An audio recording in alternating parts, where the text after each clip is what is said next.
कहानी नीतिज्ञ श्रीगाल। कठिन से कठिन कार्य भी नीति से काम कर लेने पर पूर्ण हो जाते हैं। दक्षिण दिशा में एक वैभवशालिनी नगरी थी। नगरी का नाम सुवर्णवती था। सुवर्णवती में एक मनुष्य रहता था जिसके पास प्रचुर धन था।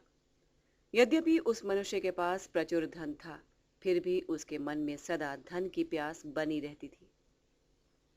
वो हमेशा धन को प्राप्त करने की इच्छाएं किया ही करता था। लोग उसे वर्धमान कहते थे।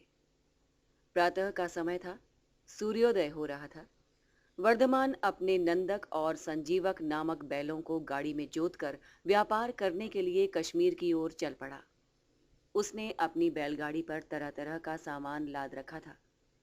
वर्धमान अभी अपने घर से कुछ ही दूरी पर गया था कि मार्ग में उसका एक मित्र मिला। वर्धमान को व्यापार के लिए जाता हुआ देखकर मित्र विस्मित हो उठा। उसने विस्मय भरे स्वर में कहा, मित्र वर्धमान, तुम्हारे पास तो प्रचुर धन है, फिर तुम व्यापार के लिए इतनी दूर कश्मीर क्यों जा रहे हो?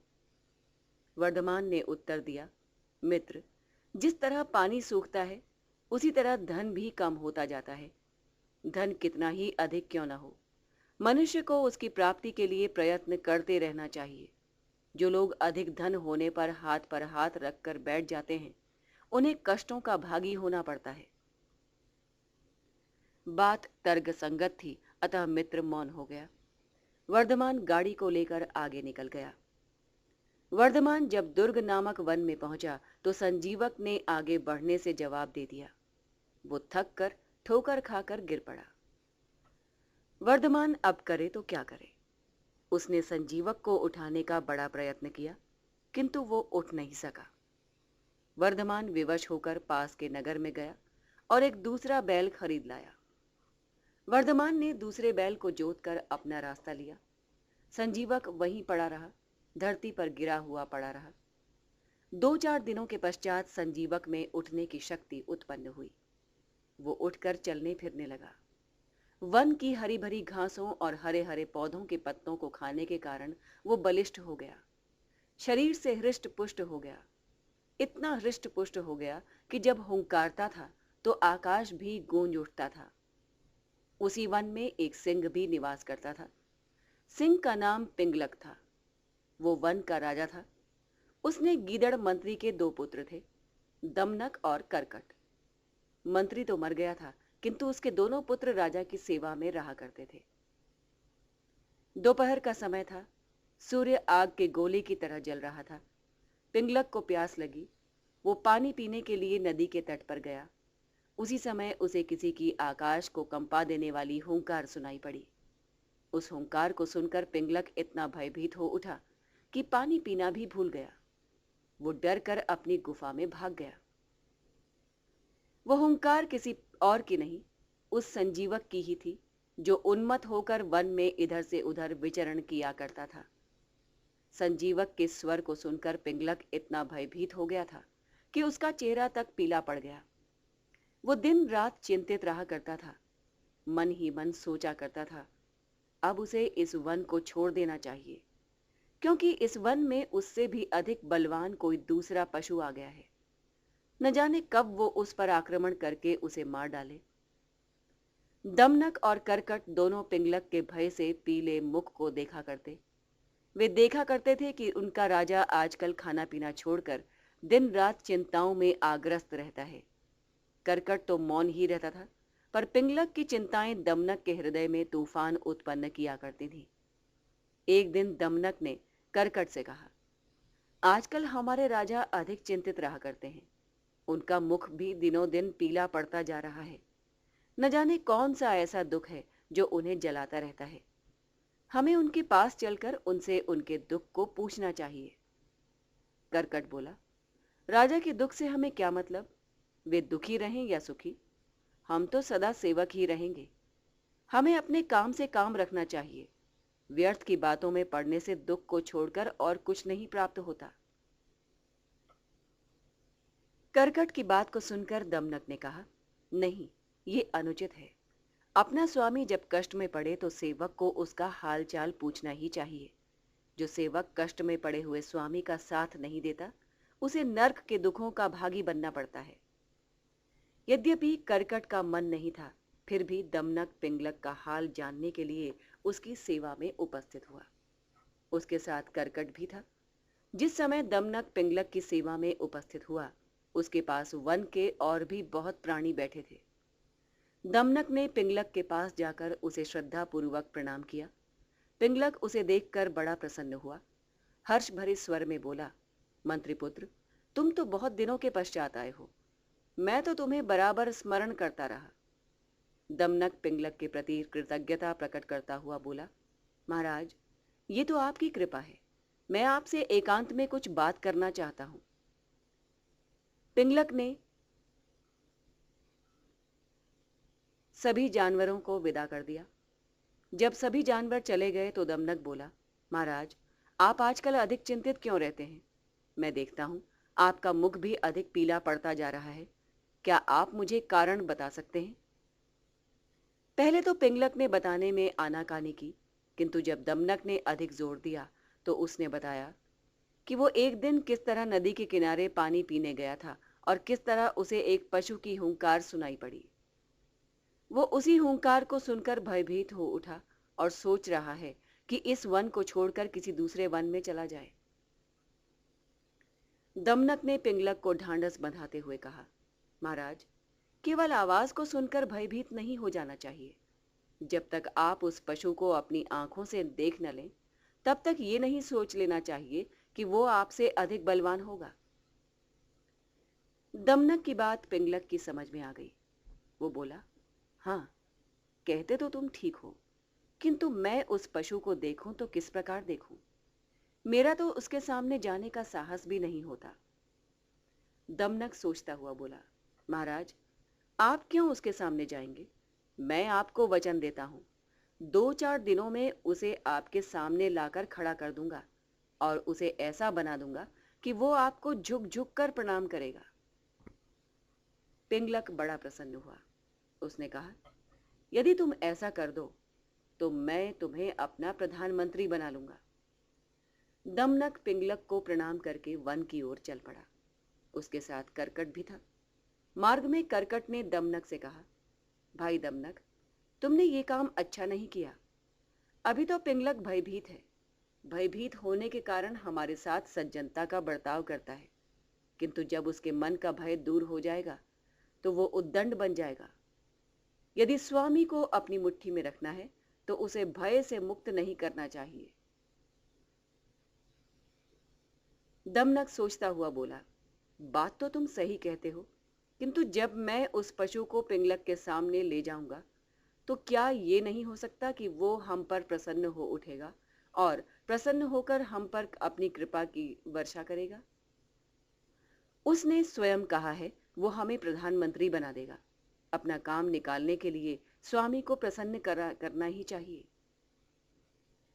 निदान दमनक और करकट दोनों उस पशु की खोज करने लगे। आखिर एक दिन उनकी संजीवक से भेंट हो गई। हृष्ट पुष्ट शरीर, बड़ी बड़ी सींगें और लाल लाल आंखें। संजीवक दोनों को भयानक दैत्य की भांति दिखाई दे रहा था। उसकी गर्जना से पृथ्वी और आकाश दोनों कांप उठते थे। दमनक धीरे धीरे संजीवक के पास जाकर उसे विनीत भाव से प्रणाम करता हुआ बोला, हम वन के राजा पिंगलक के दूत हैं। वे आपके बल और आपकी बुद्धि की प्रशंसा सुनकर बहुत प्रसन्न हुए हैं। वे आपको अपना प्रधानमंत्री बनाना चाहते हैं, अतः आप हमारे साथ उनके पास चलें। संजीवक पहले तो झिझका, क्योंकि पिंगलक सिंह था और वो था बैल। बैल और सिंह में जन्म की शत्रुता होती है। किंतु जब दमनक ने संजीवक के बल और बुद्धि की बार बार प्रशंसा की तो वो पिंगलक के पास जाने के लिए तैयार हो गया।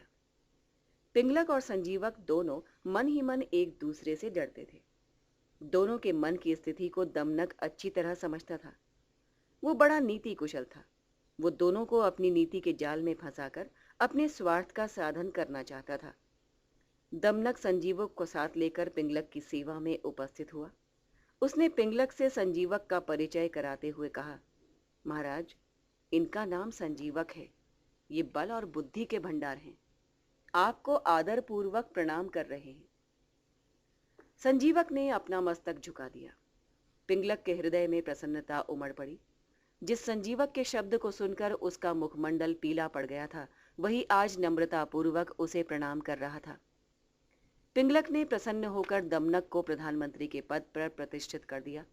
दमनक और करकट दोनों के जीवन के दिन बड़े सुख के साथ बीतने लगे, किंतु ये सुख शांति थोड़े ही दिनों तक रही। यद्यपि संजीवक पिंगलक के दरबार में रहने लगा, किंतु फिर भी उसके मन में बराबर डर बना ही रहता था। अतः उसने संजीवक को मिलाने का प्रयत्न किया। उसने सोचा, यदि संजीवक को मिला लिया जाए और उसको प्रसन्न कर लिया जाए तो वो कभी भी उसे हानि नहीं पहुंचाएगा। अतः पिंगलक ने दमनक को प्रधानमंत्री के पद से पृथक कर दिया और उसके स्थान पर संजीवक को प्रधानमंत्री के पद पर नियुक्त कर दिया। दमनक प्रधानमंत्री के पद से पृथक होकर वन में करकट के साथ इधर उधर घूमने लगा। करकट ने दमनक से कहा, देखा, पिंगलक ने हमारे साथ कैसा विश्वासघात किया। मैं इसीलिए कह रहा था कि तुम संजीवक को पिंगलक से मत मिलाओ। दमनक सोचता हुआ बोला, हाँ, पिंगलक ने हमारे साथ विश्वासघात तो किया है, पर हम भी उससे कुछ कम नहीं हैं। अब हम ऐसी चाल चलेंगे कि पिंगलक और संजीवक दोनों को अपने किए हुए का फल प्राप्त हो जाएगा। करकट बोला, कौन सी चाल चलोगे? कुछ मुझे भी बताओ। दमनक ने उत्तर दिया, जानकर क्या करोगे, बस देखते जाओ। तुम्हें भी आश्चर्य ही होगा कि मैंने पिंगलक को कैसा मजा चखाया। करकट मौन हो गया। वो जानता था कि दमनक नीति की विद्या में बड़ा निपुण है। वो जो कुछ कहता है उसे पूरा किए बिना नहीं रहता। कुछ दिनों पश्चात एक दिन दमनक पुनः पिंगलक की सेवा में उपस्थित हुआ और उसे विनयपूर्वक प्रणाम करके बोला, महाराज, यद्यपि आपने मुझे अपनी सेवा से पृथक कर दिया है, फिर भी मुझसे आपका अहित देखा नहीं जाता। मैं आपसे एक गुप्त बात कहना चाहता हूं। ऐसी बात कहना चाहता हूं जिसे ध्यानपूर्वक सुनने और सुनकर उसके अनुसार काम करने के से आपका कल्याण होगा।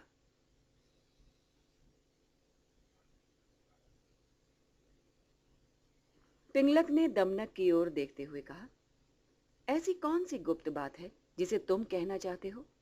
अवश्य कहो, मैं उसे ध्यानपूर्वक सुनूंगा। दमनक ने सोचते हुए कहा, महाराज, जिस संजीवक को आपने प्रधानमंत्री पद पर नियुक्त किया है, वो आपको मारकर स्वयं वन का राजा बनना चाहता है। वो कहता है, पिंगलक को राज्य करने का कोई अधिकार नहीं है, क्योंकि वो मुझसे निर्बल है। पिंगलक के मन में पहले से ही ये बात समाई हुई थी कि संजीवक उससे अधिक बलवान है, अतः उसने दमनक की बात को सच मान लिया। वो विस्मय भरे स्वर में बोला, सच? क्या सचमुच संजीवक मुझे मारकर वन का राजा बनना चाहता है? दमनक बोला, बिल्कुल सच है महाराज, किंतु आप बिल्कुल चिंता ना करें। मेरे रहते हुए ऐसा कभी नहीं होने पाएगा। आप उसे ऐसी डांट पिलाएं कि उसकी बुद्धि ठिकाने आ जाए। उसे पता चल गया है कि आप उससे डरते हैं। यही कारण है कि उसका मन बढ़ गया है। पिंगलक के मन में गर्व जाग उठा। वो बोल उठा, मैं उससे नहीं डरता, आने दो उसे। मैं ऐसी घुड़की दूंगा कि उसके होश ठिकाने आ जाएंगे। पिंगलक के मन में संजीवक के प्रति ईर्ष्या व द्वेष पैदा करने के पश्चात दमनक संजीवक के पास गया। उसने संजीवक को प्रणाम करके उससे कहा, प्रधानमंत्री जी, आप तो सच्चाई के साथ पिंगलक की सेवा कर रहे हैं, किंतु पिंगलक बड़ा दुष्ट है। वो आपको मारकर खा जाना चाहता है, अतः आपको उससे सावधान रहना चाहिए। संजीवक को भी अपने बल का बड़ा घमंड था। जब उसने दमनक से सुना कि पिंगलक उसे मारकर खा जाना चाहता है, तो उसके मन में भी गर्व जागृत हो उठा। गर्व भरे स्वर में बोला, अच्छा, पिंगलक मुझे मारकर खा जाना चाहता है, मैं अभी जाकर देखता हूं। और गर्व से भरा हुआ संजीवक पिंगलक के दरबार में जा पहुंचा। पिंगलक पहले से ही तना हुआ बैठा था। जब संजीवक उसके सामने पहुंचा तो वो अपने लाल लाल नेत्रों से घूरकर उसकी ओर देखने लगा। उसे घूरकर देखता हुआ देखकर संजीवक को विश्वास हो गया कि पिंगलक सचमुच उसे मारकर खा जाना चाहता है। अतः संजीवक ने अपने को न रोककर बड़े जोर से हुंकार किया। पिंगलक ने भी उसका उत्तर उतनी अपनी गर्जना में दिया। दोनों ही अपने आप को भूलकर एक दूसरे पर झपट पड़े। एक दूसरे पर आघात करने लगे और दोनों ही एक दूसरे के आघात से मृत्यु के मुख में चले गए। दमनक ने संतोष की सांस ली। उसने करकट से कहा, देखो, मैंने किस तरह पिंगलक और संजीवक दोनों को मृत्यु के घाट पहुंचा दिया। अब हमें दोनों से किसी का डर नहीं है। दोनों हमसे बलवान थे, पर हमने नीति और विवेक से दोनों को पछाड़ दिया। सचमुच नीति और विवेक से काम लेने पर निर्बल भी बलवानों पर विजय प्राप्त कर सकते हैं। किसी ने ठीक ही कहा है, बल श्रेष्ठ नहीं है, बुद्धि श्रेष्ठ होती है। कहानी से शिक्षा। किसी के स्वर को सुनकर डरना नहीं चाहिए। अपने काम से काम रखना चाहिए। यदि आपका काम बनाना हो तो स्वामी या शासक को निश्चिंत नहीं होने देना चाहिए। नीति और बुद्धि से काम लेने पर बलवान के से बलवान शत्रु को भी पराजित किया जा सकता है। कहानी समाप्त।